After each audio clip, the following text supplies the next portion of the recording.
Namaskar, this is another vlog what I ate in whole day. So start केलं मी chia seeds आणि सम soap dry fruits. त्याच्यानंतर मग papaya खाल्ला. ब्रेकफास्टमध्ये हे मल्टी व्हेजिटेबल सांबर घेतलं, पोमोग्रॅनेट घेतलं, 2 इडलीज रवा इडलीच आहेत त्या खूप सॉफ्ट झालेल्या, आणि थोडंसं स्लाइस ऑफ ऑरेंज आणि ॲपल. त्याच्यानंतर मी अर्धा 1 तासाने कॉफी घेतली आणि परत दुपारी लंचच्या अगोदर मी इथे एक ग्लास बटरमिल्क घेतलं आणि नंतर मी सूप घेतलं लंचमध्ये.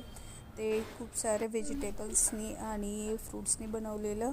त्याची रेसिपी मी तुम्हाला सांगेल. मग इव्हनिंगला डेट्स घेतले आणि रात्री डिनरमध्ये मी हे रागीचे बॉल्स बनवून एक उत्तम असं सूप बनवलं होतं. स्पिनॅच हे ते टाकून बीन्स वगैरे सगळं आणि स्प्राऊट पण त्यात ॲड केले होते. खूपच टेस्टी झालेलं होतं ते. एक बोल मी असं रात्री घेतलं. So like